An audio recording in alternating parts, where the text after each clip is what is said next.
isang bagay na hindi makapag-move on. Pero maya-maya babalikan natin yung sinasabi ko sa inyong bakit tila tawa lang ng tawa. General Torre, pagpasensyahan nyo na, hindi ko pwedeng sorry. hindi itanong. Sorry, hindi ko pala na ano yung audio. Ito. Favorite nyo to, sigurado ako eh. Favorite nyo to. Yan. General Torre, pagpasensyahan nyo na, hindi ko pwedeng hindi itanong. Lalo na po ngayon nga, ngayong araw, iginawad na po ang 4-star general kay General Nartates bilang PNP chief. At naroon pa rin yung issue ng retired ka na ba talaga? Kasi pag retired na, wala na yung 4-star general. Ano po ang inyong reaksyon dito nga sa paggawad na ng palasyo kay General Nartates ng 4 stars? Can we discuss this in another interview? Kasi sa ngayon, I don't have the data. Hindi ko nga. Grabe to maman to, no? Hindi niya pa talaga matanggap na hindi na siya 4-star general. I mean, presidente na yun eh.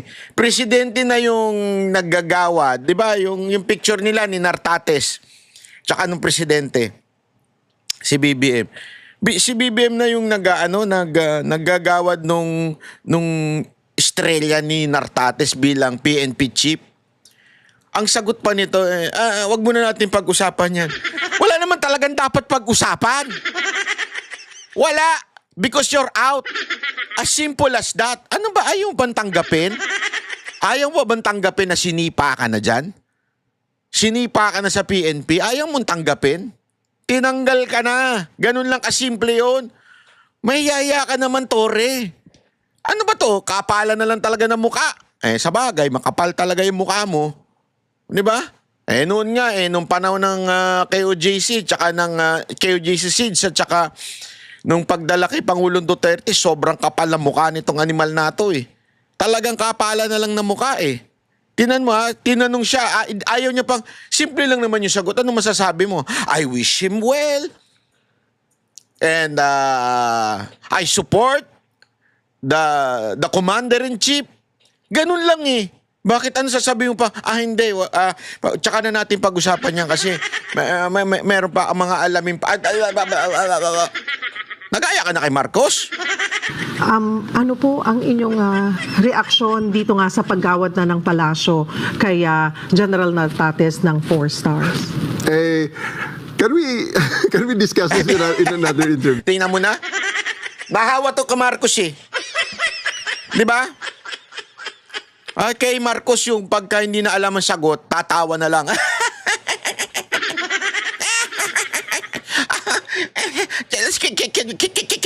Can we talk in another time? Kasi sa ngayon, I don't have the data. Anong fucking data ang hinahanap mo? It's all around the social media, sa balita, na binigyan ng estrella ni Marcos, etong si Nartates, ginawa ng PNP chief, formally. Kasi ano pa gusto mong data? Tanggapin mo na lang that the data and facts is ayaw na nila sa'yo. Tinaboy ka na nila. And you have been courtesy firing na ang ginawa sa'yo. Nilipat ka na lang kuno.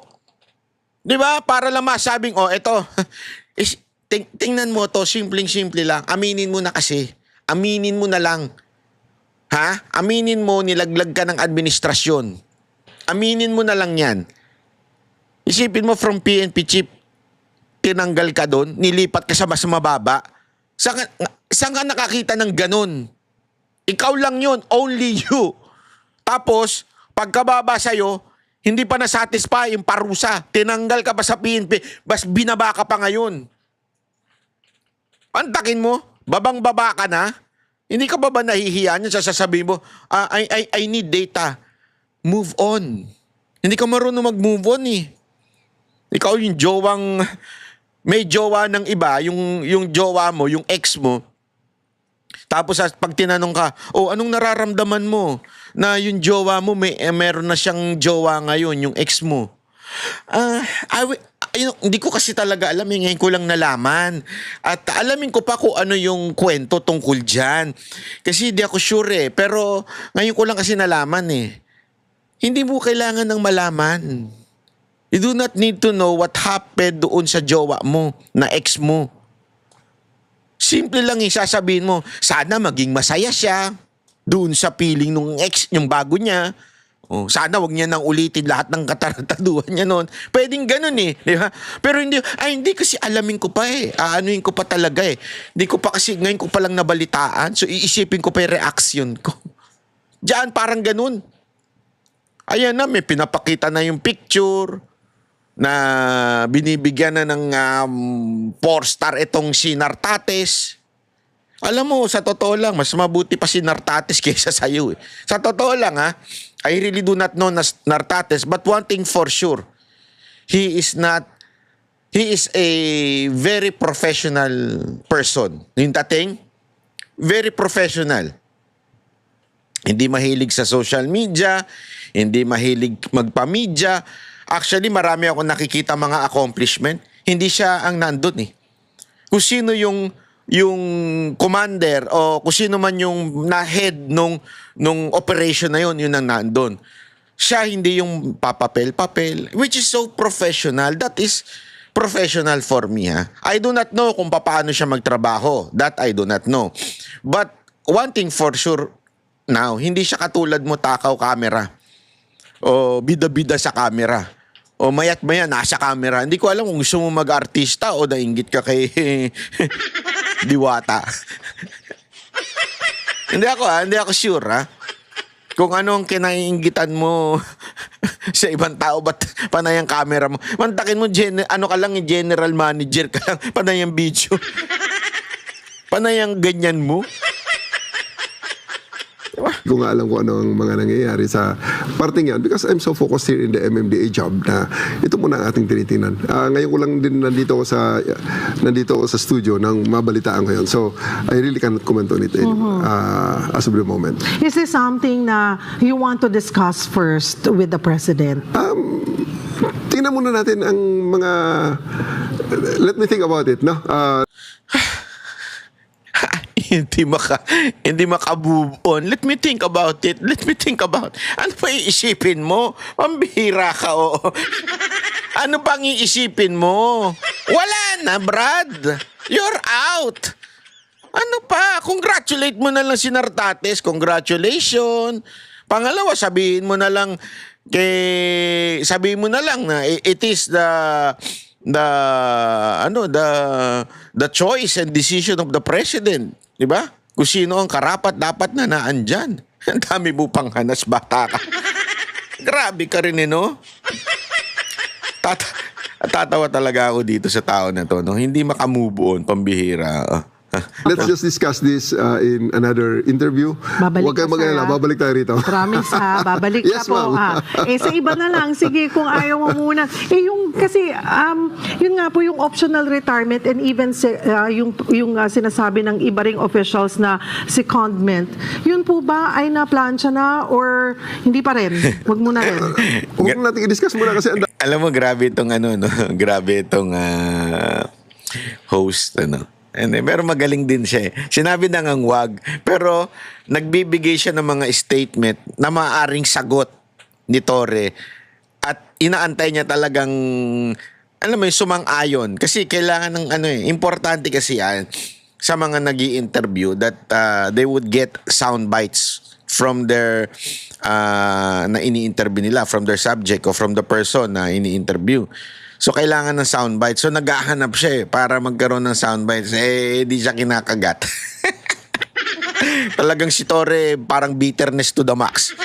Talagang hindi makamove on. May ng mga opinions yan. I don't think my opinion here will matter as of the moment, no? Yan na natin sila mag-discuss yan. Ay, nako, Torre. Iba ka talaga. You're the best from the West. Ayop ka. The best ka, ha? Kami ang boses ng masa, hindi natatakot. Katotohanan lang, di kami nalulunod.